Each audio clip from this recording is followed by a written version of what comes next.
Hello, जय Hind everyone. स्वागत है आप सभी का एक बार फिर से अपना क्लास 24 के इस क्लास में। और इस क्लास में हम क्लास 10th का चैप्टर नंबर 1 एनसीईआरटी का जो चैप्टर 1 रियल नंबर है उसके एक्सरसाइज 1.1 को कवर करेंगे। ठीक है,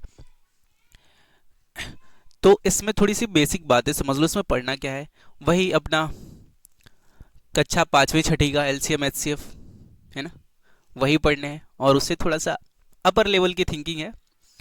बाकी चैप्टर बहुत ईजी है और ये पहला एक्सरसाइज बहुत छोटा सा एक्सरसाइज है, बिल्कुल बेसिक सी चीज़ें दे रखी है और इसमें बहुत ज़्यादा कुछ टफ चीज़ें नहीं है। तो इसको सबसे पहली बात समझ लो, फंडामेंटल थ्योरम ऑफ अरिथमेटिक क्या होता है। फंडामेंटल थ्योरम ऑफ अरिथमेटिक बस ये कहता है कि कोई भी कंपोजिट नंबर है ना, उसको हम प्राइम फैक्टराइजेशन के प्रोडक्ट के फॉर्म में लिख सकते हैं। मतलब कहने का मतलब क्या, अगर हमारे पास नंबर है 20, तो मैं 20 को क्या लिख सकता हूँ, 2 × 2 × 5 लिख सकता हूँ ना। अब देखो ये 2, this is also prime number, prime number, prime number, ये सारे क्या है, प्राइम नंबर है। तो 20 एक कंपोजिट नंबर है ना। कंपोजिट नंबर वो होते हैं जिसके मोर देन 2 फैक्टर्स होते हैं। 2 फैक्टर कौन कौन से, 1 एंड इटसेल्फ।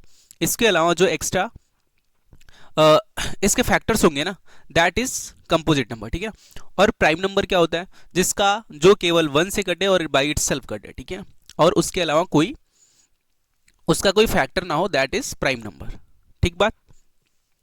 तो ये कहता है कि कोई भी कंपोजिट नंबर है ना, उसको हम क्या लिख सकते हैं, प्राइम फैक्टराइजेशन के प्रोडक्ट के फॉर्म में लिख सकते हैं। जैसे मान लो 30 है, 30 को मैं क्या लिख सकता हूँ, 2 × 3 × 5। बताइए जरा, लिख सकते हैं। अब 2 क्या है, प्राइम नंबर, 3 क्या है, प्राइम नंबर है, 5 क्या है, प्राइम नंबर है। ठीक है ना। तो कोई भी दुनिया का कोई भी कंपोजिट नंबर है, हम उसको कैसे लिख सकते हैं, प्राइम फैक्टराइजेशन के प्रोडक्ट के फॉर्म में लिख सकते हैं। ठीक है, और एक बात और ये कहता है कि जो ये इसके फैक्टर्स होंगे ना, वो यूनिक होंगे। यूनिक कहने का मतलब क्या, ये जो फैक्टर आपको दिखाई दे रहा है ना 30 का, ये ये 30 बहुत छोटी सी बात है, लेकिन समझने वाली बात है कि ये जो छोटी सी नंबर है, 2 × 3 × 5 ना, ये केवल और केवल 30 का ही फैक्टर होगा। इसके अलावा किसी नंबर का ये फैक्टर नहीं होगा। ठीक है ना। तो कहने का मतलब जो इसके फैक्टर्स होते हैं ना, वो क्या होते हैं, यूनिक होते हैं।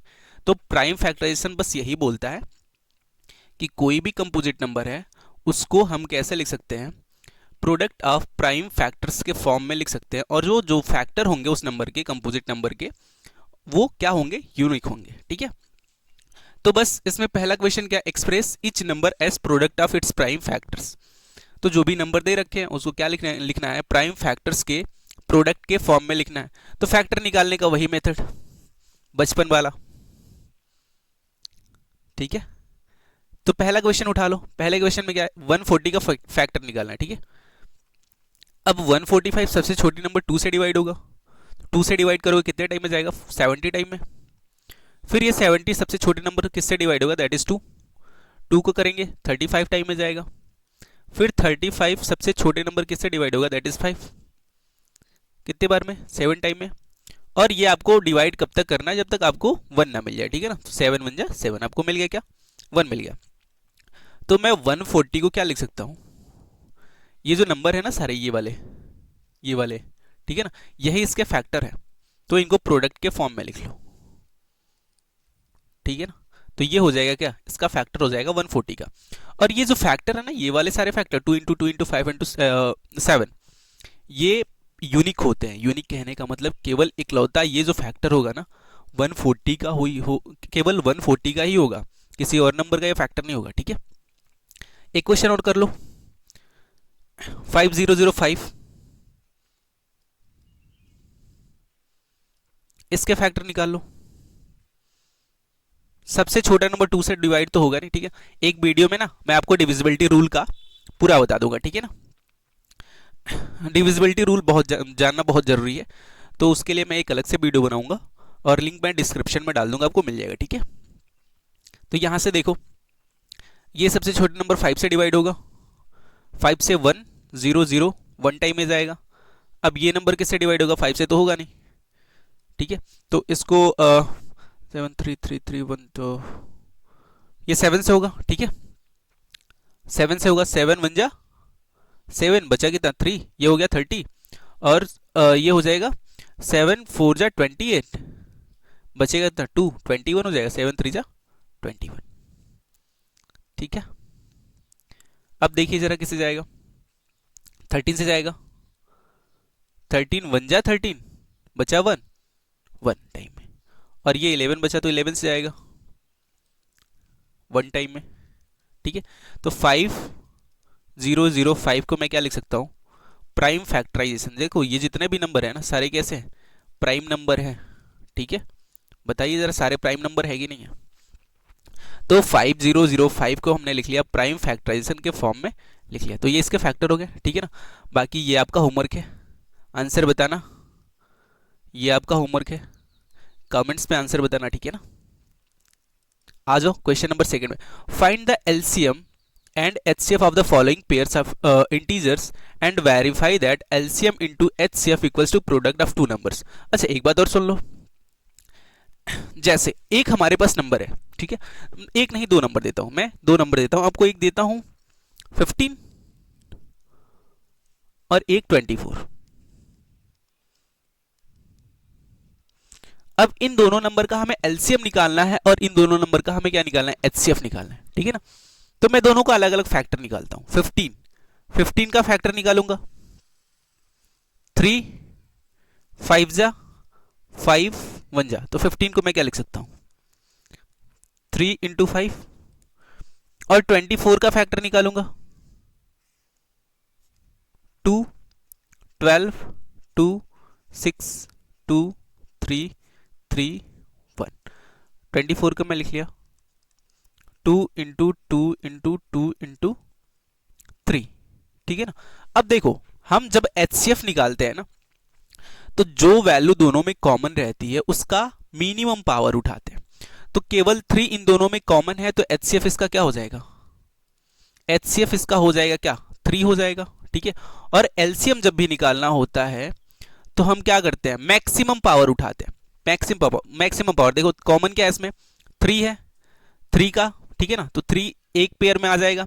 और फिर देखो यहाँ पे 2 नहीं है, यहाँ पे क्या है, सुनो जरा ध्यान से सुनो, इसको मैं क्या लिख सकता हूँ 3 इंटू 5 दैट इज सेम। ठीक है ना, और इसको मैं क्या लिख सकता हूँ 2 का पावर 3 इंटू 3 लिख सकता हूँ। ठीक है ना, तो उसमें जो पहले कॉमन होता है उसका मैक्सिमम पावर देख लो, दोनों का मैक्सिमम पावर कितना है 1 1 ही है ना, तो एलसीएम के लिए क्या लिख लेंगे 3 लिख लेंगे। अगर यहाँ पे 5, यहाँ तो 5 है, यहाँ नहीं है, क्या मैं यहाँ पे 5 का पावर 0 लिख सकता हूँ क्या, बताओ जरा। इसका वैल्यू, किसी भी नंबर का पावर जब 0 होता है तो उसकी वैल्यू क्या होती है 1 होती है। ठीक है, अगर इस नंबर में मैं 1 से मल्टीप्लाई कर दूं तो कोई फर्क पड़ेगा क्या, नहीं ना, क्योंकि ये पूरी वैल्यू क्या है 1 है, कोई फर्क नहीं पड़ेगा। तो हम क्या करेंगे, यहाँ पे 5 का पावर 0 से मल्टीप्लाई कर लेंगे। ठीक बात, और ऊपर इस वाले में देखो, इसमें 2 है लेकिन इसमें 2 नहीं है, तो यहाँ पे भी क्या करेंगे 2 का पावर 0 से कर देंगे मल्टीप्लाई।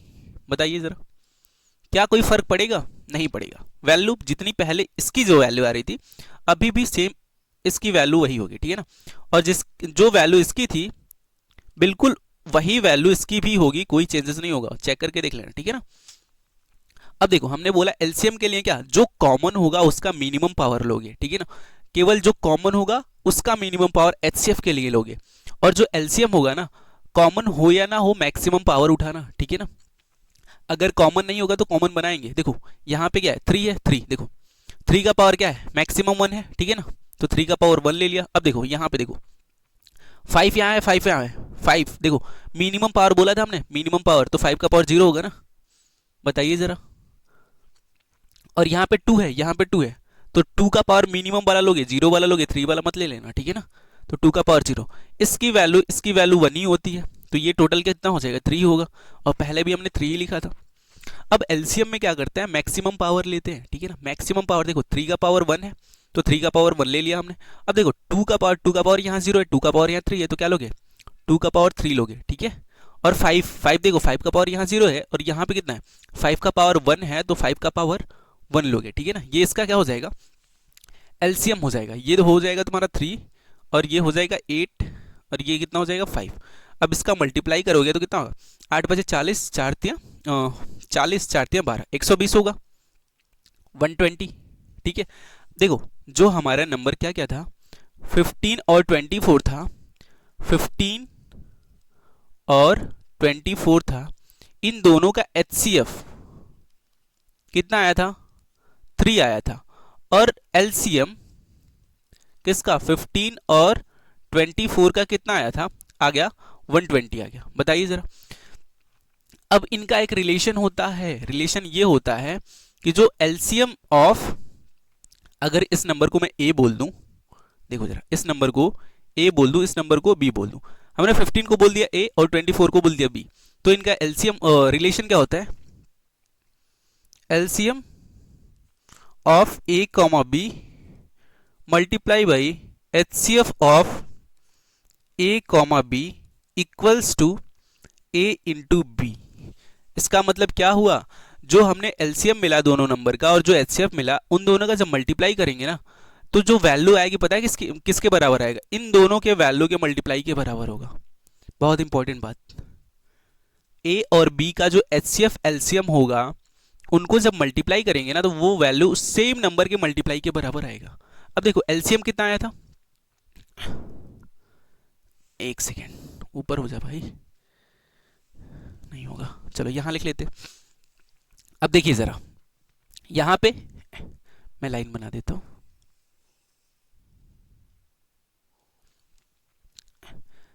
यहां देखिए जरा, HCF LCM कितना आया था? 3 आया था, नहीं सॉरी 120 आया था LCM। HCF कितना आया? 3 आया। और ये A और B मल्टीप्लाई बाई AB क्या है? 15 और 24 है। देखिए जरा, मल्टीप्लाई करने पे दोनों वैल्यू बराबर आएगी क्या? बिल्कुल आएगी, ठीक है ना। इससे मल्टीप्लाई करोगे तो 12 3 36 होगा, 360, और इसका इससे मल्टीप्लाई करोगे तो ये भी कितना होगा? 360 होगा, ठीक है। दोनों वैल्यू क्या आएगी? बराबर आएगी। आई बात समझ में? तो यहाँ पे आपको करना क्या है इस वाले क्वेश्चन में, क्वेश्चन नंबर 2 में करना क्या है? फाइंड द, यही बिल्कुल हमने जो बताया ना वही चीज करना है। Find the LCM and HCF of the following pairs of integers, verify that LCM multiply by HCF equals to product of two numbers. अब क्या करोगे आप? इसका और इसका LCM HCF निकालोगे दोनों का, और क्या करोगे? जो LCM और HCF आएगा दोनों को मल्टीप्लाई करोगे और बराबर दिखाओगे क्या? इन दोनों के मल्टीप्लाई के बराबर। अगर आएगा आपका दोनों वैल्यू बराबर आएगा तब आपने क्वेश्चन सही करा, अदरवाइज गलत आता है तो आपने क्वेश्चन क्या करा? गलत करा। ठीक बात? आई बात समझ में? चलो करते हैं क्वेश्चन।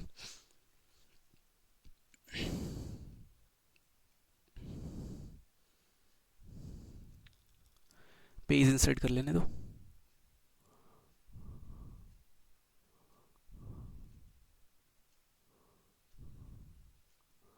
What is this?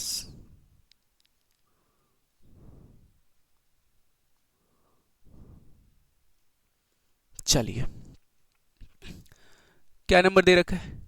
2691, ठीक है ना।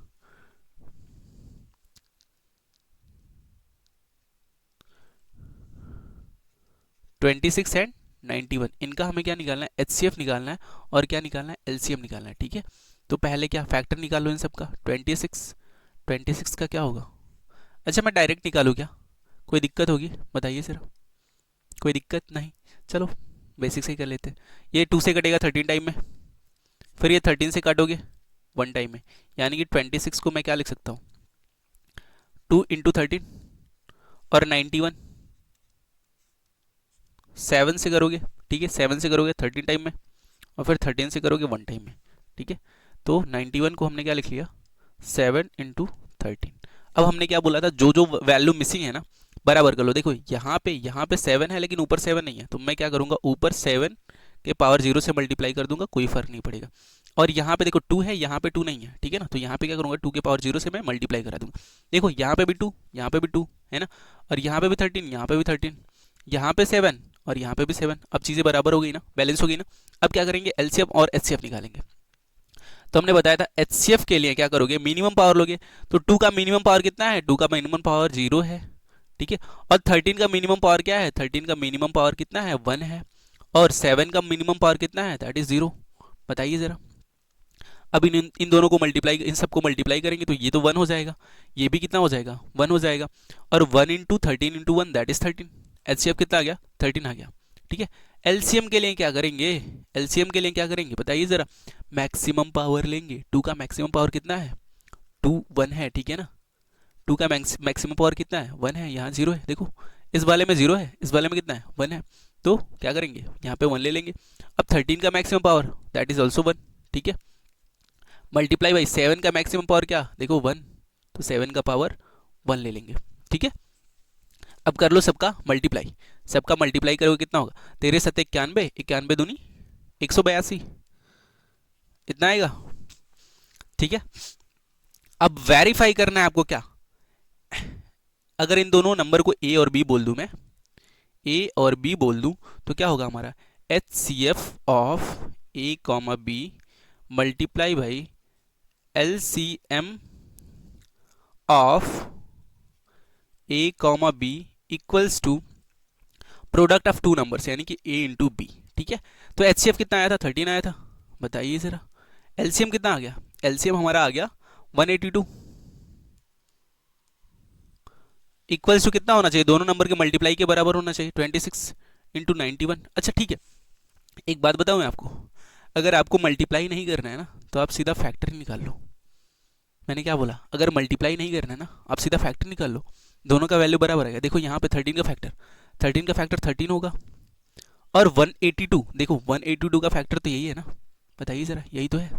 तो मैं क्या लिख सकता हूँ यहाँ पे 2 इंटू 7 इंटू 13 लिख सकता हूँ, ठीक है, ये सब हो गया। अब यहाँ 26 को मैं क्या लिख सकता हूँ 2 इंटू 13 और 91 को 7 इंटू 13। देखो देखो देखो यहाँ 2 से 2 कटा, 13 से 13 कटा, 7 से 7 कटा, 13 से 13 कटा, 1 इक्वल्स टू 1 आ गया। बताइए ज़रा दोनों वैल्यू बराबर आई। अगर आपको मल्टीप्लाई करने से बचना है तो सीधा फैक्टर निकालो, सबका फैक्टर अपीयर होगा क्वेश्चन में। देखो यहाँ पे आया था 182 का फैक्टर यहाँ पे था, ठीक है ना, तो सबका फैक्टर अपीयर होगा। आप इजी कैलकुलेशन कर सकते हो, आपको टाइम बचाना है ना तो ऐसे स्मार्ट वर्क कर सकते हो, ठीक है।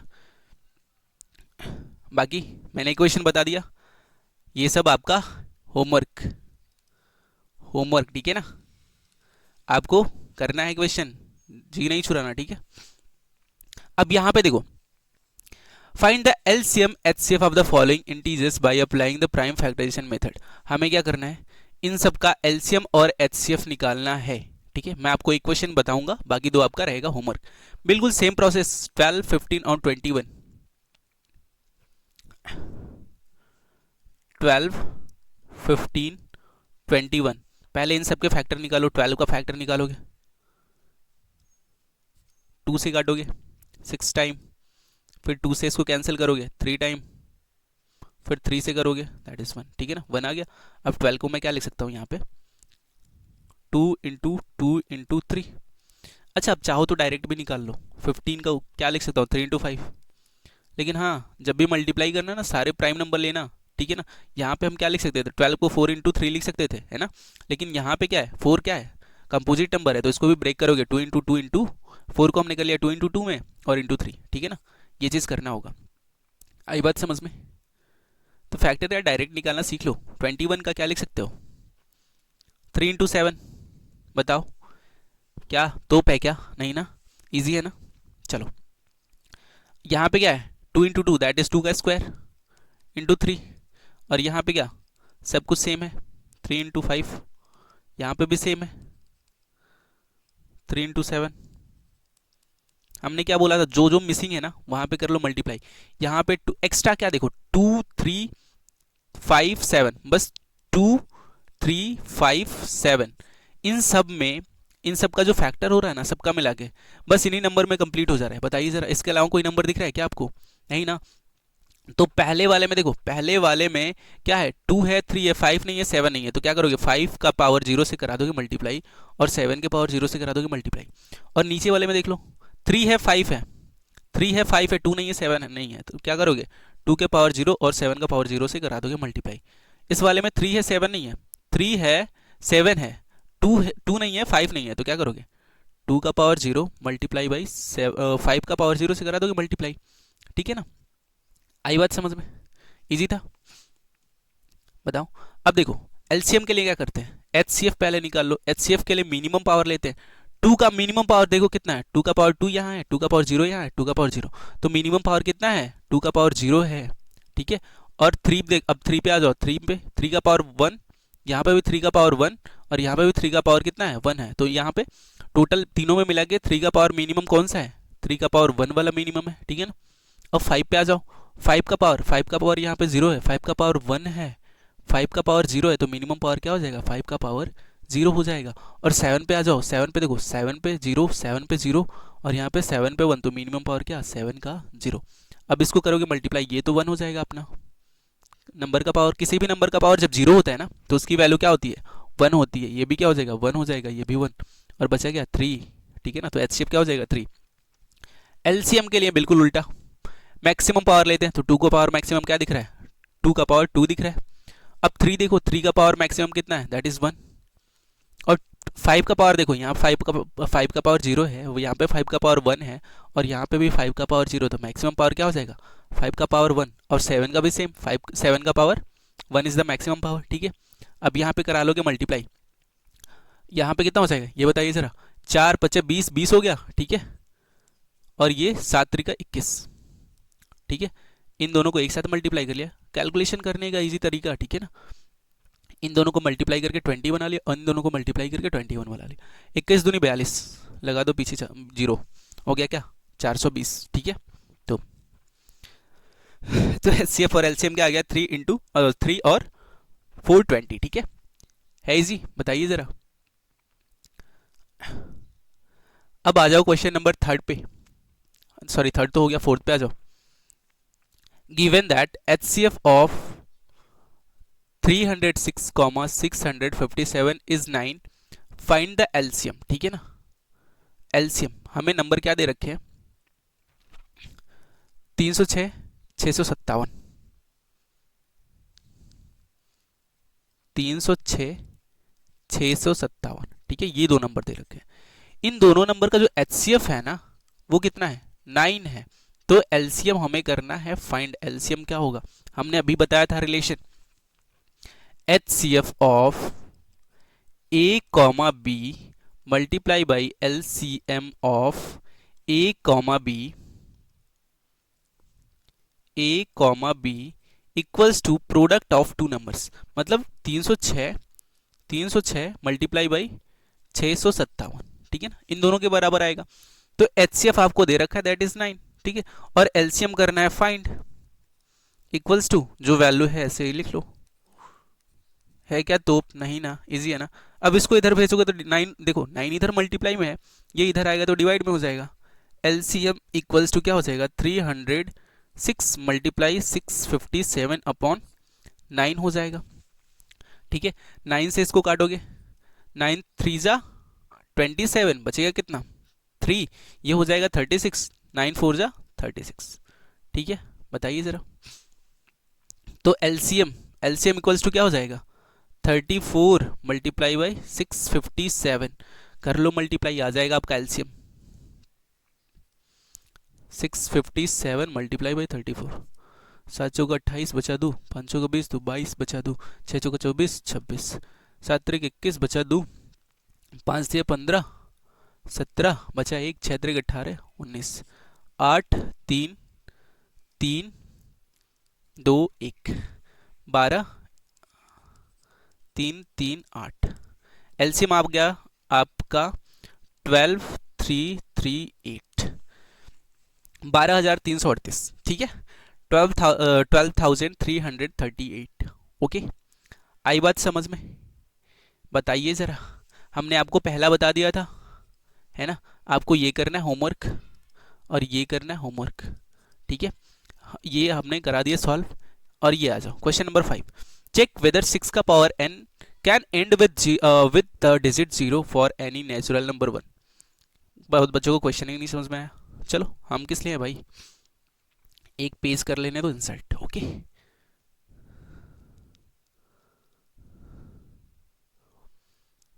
आइए जरा,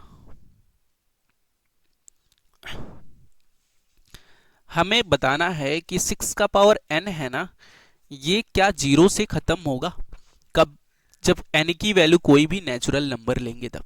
मान लो हमने ले लिया 6 का पावर 3, तो इसकी वैल्यू क्या होगी बताइए, 6 छक्का 36 छक्का 216, ठीक है, इसकी वैल्यू 216 होगी।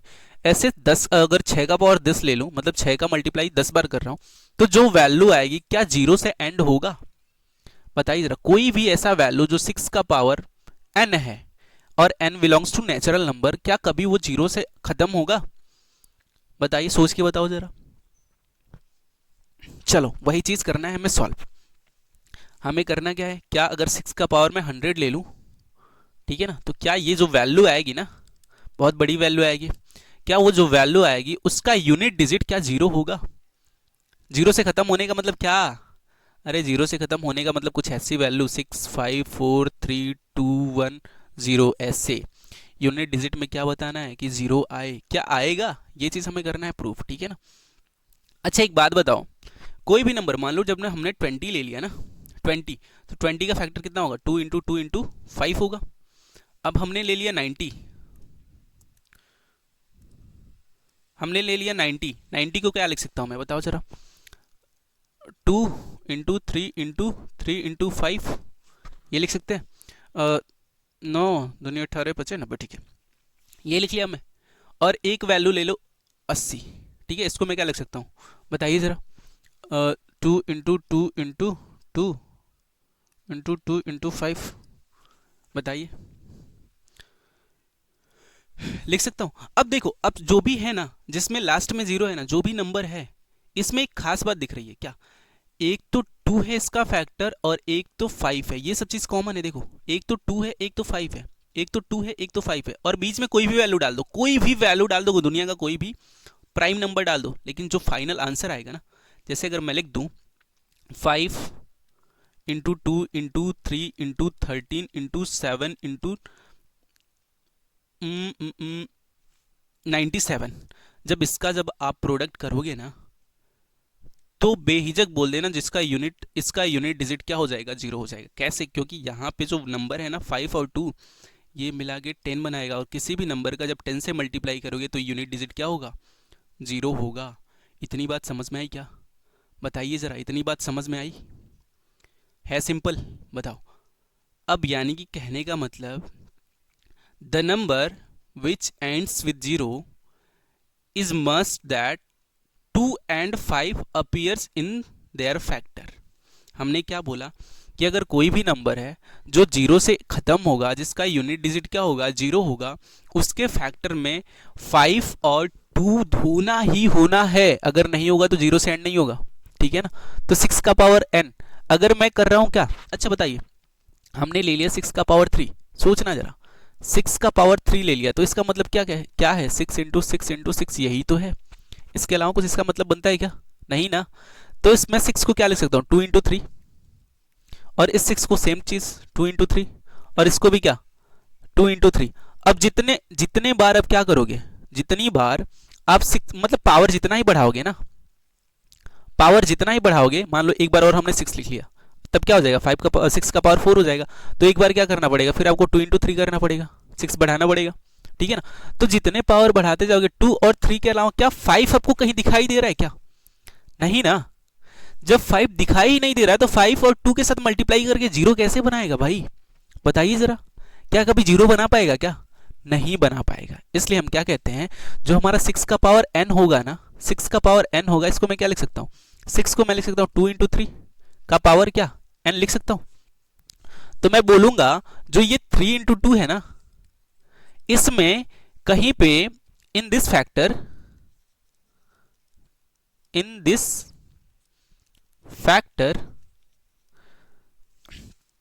Do not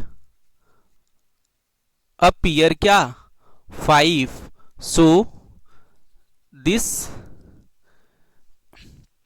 number never ends with zero. आई बात समझ में? ये आपका हो जाएगा क्या? Final answer. आप आंसर कहाँ से लिखोगे? यहाँ पे ये चीज़ नहीं लिखना आपको, ये चीज़ हमने समझाने के लिए बताया, ये चीज़ नहीं लिखना। आप क्वेश्चन यहाँ से स्टार्ट करोगे, पहला लाइन आपका ये होगा, दूसरा लाइन ये होगा, और तीसरा लाइन ये सब होगा, ठीक है। आई बात समझ में? अगर यहाँ पे कहीं आपको 5 मिल जाता तब आपका काम बन जाता। अगर मान लो हमने लिख दिया क्या, ये बताइए, जो आपका 30 का पावर, चलो 30 का पावर पहले ही लिख दिया यार, इसमें जीरो आ गया, अब जीरो का पावर 30 लिख दिया ना, 30 × 30 करोगे तो 2 बार जीरो मिल जाएगा तुमको लास्ट डिजिट पे, ठीक है ना। तो ऐसा नंबर लिखने की जरूरत ही नहीं है, ठीक है। अगर मान लो कहीं 8 का पावर n पूछ लिया, क्या ये जीरो से खत्म होगा, तो आप सेम काम करोगे, 8 को क्या 2 × 2 लिख सकते हो ना। तो क्या यहाँ पे कहीं 5 अपीयर हो रहा है क्या, नहीं, तो ये भी कभी जीरो से एंड नहीं होगा, यानी कि इसका भी डिजिट कभी यूनिट डिजिट कभी जीरो नहीं होगा, ठीक है। आई बात समझ में। क्वेश्चन नंबर 6 पे आ जाओ। क्वेश्चन नंबर 6 क्या कहता है, पढ़ लो जरा। Explain why 7 × 11 × 13 + 30 and 7 × 6 × 5 × 4 × 3 × 2 × 1 + 5 are composite numbers, ठीक है ना। इसको हमें एक्सप्लेन करना है कि ये नंबर क्यों कंपोजिट नंबर है। बहुत इजी क्वेश्चन, बस समझ जाओ, बस एक बार समझ लो जरा, ठीक है ना। कंपोजिट नंबर क्या होता है, कंपोजिट नंबर वो होता है जिसका मोर देन 2 फैक्टर हो, और वो दोनों फैक्टर क्या होना चाहिए, एक तो 1, ठीक है ना, और एक तो इटसेल्फ। इसके अलावा अगर कोई भी फैक्टर आ जाता है ना उस नंबर का, तो वो क्या हो जाएगा, कंपोजिट नंबर हो जाएगा, ठीक है। आई बात समझ में। तो यहां पे नंबर क्या है, 7 11 13 + 13, 7 11 13 + 13, ठीक है ना। अच्छा एक बात बताओ जरा, ये नंबर जो होगा, ये जो नंबर होगा है ना, 7 × 11 × 13, क्या वो कंपोजिट नंबर होगा। अरे भाई बिल्कुल होगा। मान लो यहाँ पे इन दोनों को मल्टीप्लाई करने पे कुछ x आ रहा है, तो इस x का फैक्टर क्या होगा, 7 × 11 × 13, यही तो होगा। अब देखो 3 फैक्टर आ गए, तब तो ऑब्वियस सी बात है क्या हो जाएगा, कंपोजिट नंबर हो जाएगा, है ना। लेकिन वो जब कोई एक नंबर आ रहा है, मान लो x आ रहा है, अब x में इन सबको मल्टीप्लाई करने पे x आ रहा है, अब x में जब मैं 13 ऐड कर दे रहा हूं ना, तब वो जो नंबर होगा वो क्या होगा, कंपोजिट नंबर होगा कि नहीं। मान लो जैसे आपके पास है क्या 2 × 5, ये क्या है, ये आपका एक कंपोजिट नंबर है ना, बताओ जरा। 10 इज ए कंपोजिट नंबर। अब इसमें जब मैं 1 ऐड कर दूंगा, या फिर मैं 7 ऐड कर दूंगा, या फिर मैं 7 ऐड कर दूंगा, तो क्या ये कंपोजिट नंबर रह जाएगा क्या, नहीं रहेगा, क्योंकि ये क्या हो जाएगा 10 + 7, और 10 + 7 क्या होता है 17 होता है, and this is a prime number, ठीक है ना। तो आपको यही चीज बताना है, यही चीज आपको करना है क्या, प्रूफ। यहां से तो हम नहीं बता पाएंगे ना कि ये नंबर, जब तक मल्टीप्लाई करके ऐड नहीं करेंगे ना, तब तक ये नहीं बता पाएंगे कि ये नंबर क्या है, कंपोजिट नंबर है कि प्राइम नंबर है, ठीक है ना। तो इससे हम क्या करते हैं, इसको सॉल्व करने का छोटा सा तरीका है। छोटा सा तरीका क्या, ये मल्टीप्लाई करोगे तो कोई एक नंबर आएगा जिसका फैक्टर क्या होगा, 7 × 11 × 13 होगा, और यहाँ पे आपको एक 13 है, ठीक है ना, यहाँ पे आपको एक 13 है, तो मैं क्या करूंगा, दोनों वैल्यू में से 13 को ले लूंगा कॉमन। अब जब मैं 13 को कॉमन लूंगा ना, तो यहाँ पे क्या बचेगा, 7 × 11 बचेगा, और यहाँ पे जब 13 कॉमन चला जाएगा तो 1 बचेगा। बताइए जरा, अब ये सॉल्व करने पे कोई एक नंबर आएगा, है ना, कोई एक नंबर आएगा, कितना आएगा, 77 आएगा, 78, ठीक बात, इतना आएगा।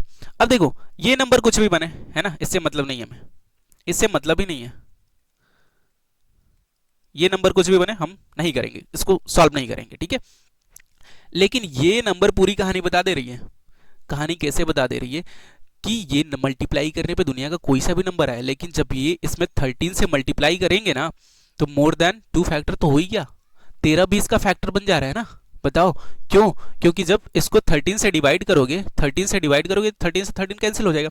अब जब 13 से डिवाइड कर रहे हो, तो मतलब क्या, ये भी तो 13 भी तो इसका फैक्टर है, बताइए जरा, 13 इसका फैक्टर होगा ना। तो क्या हो जाएगा, बोलेंगे क्या, in this number there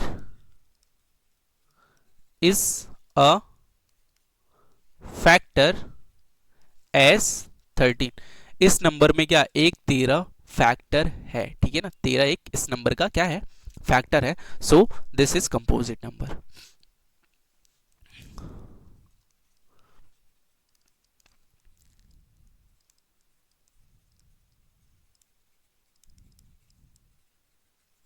I बात समझ में, बताइए जरा, है इजी। लास्ट क्वेश्चन पे आ जाओ। There is a circular path around a sport field, ठीक है। Sonia takes 18 minutes to drive 1 round on the field while Ravi takes 12 minutes for the same. Suppose they both start at the, अरे भाई question अधूरा रह गया क्या, अच्छा मैं बता देता हूँ क्वेश्चन क्या कह रहा है, हमने बहुत बार इसको सॉल्व करा है, ठीक है ना। इस क्वेश्चन को पूरा क्वेश्चन देख लेना, लगता है क्रॉप करने में छूट गया, ठीक है ना। इस क्वेश्चन में ये बोला है कि एक सर्कुलर फील्ड है, ठीक है ना, एक क्या है, सर्कुलर फील्ड है। अब किसी एक पॉइंट से सोनिया सोनिया एंड रवि दोनों यहां से रनिंग करना स्टार्ट कर रहे हैं। अब दोनों रनिंग कर रहे हैं तो एक कंडीशन दे रखा है, जो सोनिया है ना वो एक राउंड कंप्लीट करने में 18 मिनट ले रही है, और जो रवि है ना वो एक राउंड कंप्लीट करने पे क्या ले रहा है, 12 मिनट ले रहा है। तो एक बात ध्यान से समझो जरा, जब जब रवि है ना, जब रवि यहां से यहां तक आ जाएगा 12 मिनट, 12 मिनट में क्या करेगा, एक पूरा राउंड कंप्लीट करेगा। लेकिन सोनिया क्या करेगी, उसको 18 मिनट चाहिए पूरा राउंड कंप्लीट करने के लिए। तो जब रवि वापस ये कंप्लीट करके यहां आ जाएगा ना, तो सोनिया कहीं यहां पे होगी, इधर कहीं होगी, बताओ जरा, इधर कहीं होगी, हमें नहीं पता कहां होगी, लेकिन वो 18 मिनट लगेगा, यानी कि उसको भी 6 मिनट और चाहिए पूरा राउंड कंप्लीट करने के लिए। रवि तो एक राउंड कंप्लीट कर चुका है ना, लेकिन सोनिया को अभी 6 मिनट एक्स्ट्रा चाहिए कंप्लीट करने के लिए, ठीक है ना। तो हमें क्या करना है, क्वेश्चन में ये बताना है कि कौन सा ऐसा टाइम हो, मतलब किस टाइम पे वो दोबारा, कौन से राउंड पे वो दोबारा क्या करेंगे, एक सेम पोजीशन पे यहां पे स्टार्टिंग पॉइंट पे मीट करेंगे, ठीक है। कौन से मिनट पे, किस मिनट में पे, मतलब मान लो 18 मिनट में क्या होगा, 18वें मिनट में क्या होगा, सोनिया तो यहाँ पहुंच जाएगी, लेकिन 12 मिनट में ही ये कंप्लीट करके कहीं आगे रवि निकल चुका होगा। सोनिया तो यहाँ होगी 18 मिनट में, लेकिन 12 मिनट में, मतलब 18 मिनट में रवि एक कंप्लीट करके आगे कहीं निकल चुका होगा। इतनी बात समझ में आ रही है ना। तो वही पूछा गया कितने मिनट लगेंगे फिर से दोबारा इस पॉइंट पे वो लोग क्या करेंगे, मीट करेंगे, इस पॉइंट पे दोबारा क्या करेंगे, मीट करेंगे। आई बात समझ में। तो समझो इसको करोगे कैसे सॉल्व। सोनिया ले रही है 18 मिनट, ठीक है ना, 18 मिनट ले रही है, ठीक है। तो पहला राउंड कितने मिनट में लेगी, मतलब पहला राउंड कंप्लीट करने पे ये कितना लेगी, 18 मिनट लेगी। दूसरा राउंड कंप्लीट करने पे ये कितना लेगी, 36 मिनट लेगी। और तीसरा राउंड कंप्लीट करने पे कितना लेगी, 18 या 54, 54। और फिर चौथा राउंड कंप्लीट करने के लिए कितना लगे, 72। मतलब पहले राउंड कंप्लीट करने में 18 मिनट लगे, 36 मिनट तक वो क्या करेगी, दूसरा राउंड कंप्लीट कर लेगी, 54 मिनट तक क्या करेगी, तीसरा राउंड कंप्लीट कर लेगी, और 72 मिनट तक क्या करेगी, ये चौथा राउंड कंप्लीट कर लेगी। अब यहीं मैं बात करूं किसकी, रवि की, ठीक है ना। ये सोनिया की बात हो रही है ना, ये किसकी बात हो रही है, सोनिया की बात हो रही है। और ये राउंड है, ठीक है ना, राउंड 1, राउंड 2, राउंड 3, राउंड 4, ठीक है। अब यहाँ रवि की बात करूं, रवि क्या करेगा, पहला राउंड कितना, 12 मिनट में ही कवर कर लेगा, और दूसरा राउंड कितने में करेगा, 24 में करेगा कंप्लीट, और तीसरा राउंड कितने में करेगा, 36 मिनट में करेगा कंप्लीट, ठीक है ना। और चौथा राउंड कितने में करेगा, 48 में, ठीक है। ऐसे करते करते ये आगे तक करेंगे, है ना, आगे तक मतलब दौड़ते जाएंगे, ठीक है।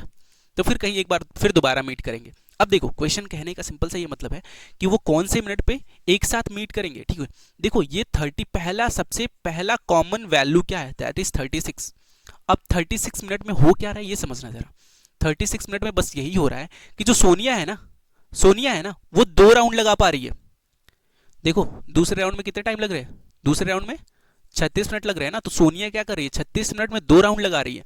लेकिन जो रवि है ना वो 36 मिनट में 3 राउंड लगा चुका होगा, ठीक है ना। तीसरा राउंड R3 36 मिनट में कंप्लीट कर रहा है, यानी कि रवि 3 राउंड यहाँ पे कंप्लीट करके आ जाएगा ना, है ना। तो क्या हो जाएगा, ये 3 राउंड कंप्लीट कर लेगा, कौन, रवि। सोनिया तो 2 ही राउंड कर पाएगी, लेकिन ये रवि 3 राउंड कंप्लीट कर चुका होगा, ठीक है।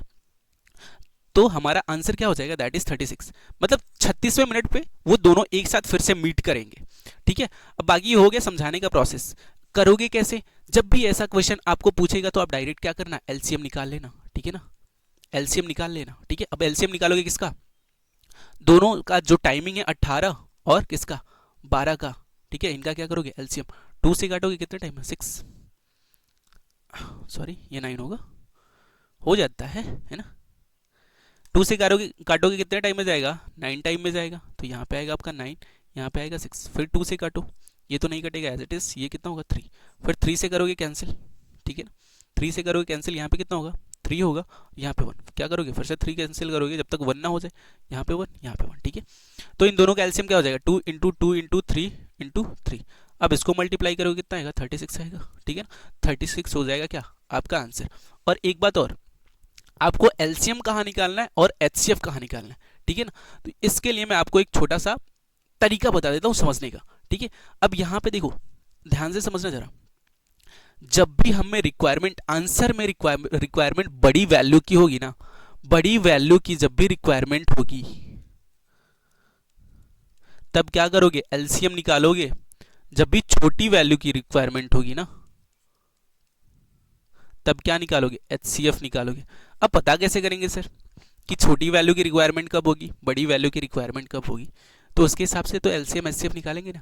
लेकिन समझो जरा, अब देखो रवि क्या कर रहा है, एक राउंड कंप्लीट करने के लिए 12 मिनट ले रहा है और सोनिया एक राउंड कंप्लीट करने के लिए 18 मिनट ले रही है, ठीक है ना।